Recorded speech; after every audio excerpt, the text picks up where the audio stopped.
I'm reviewing the Roborock SV8 Ultra Pro. It is a little robot that cleans hardwood and carpet. It has great suction for carpet, and also it mops and then also sweeps.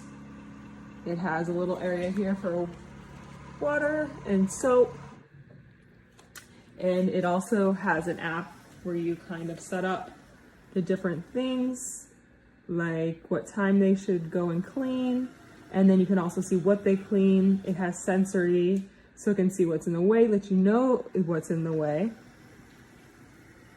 I really like this product.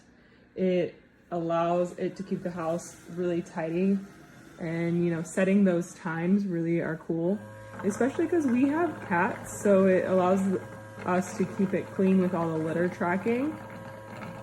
I also really like this product because it literally does the sweep and a mop for you, and then, you know, on like once a week or whatever, I'll go and deep clean, but this really does the trick. It is more on the premium side, I'd say, so if you're looking for something a little budget friendly. I know that Roborock has a couple levels down, but if you want something that's literally going to do it all for you, I highly recommend this product.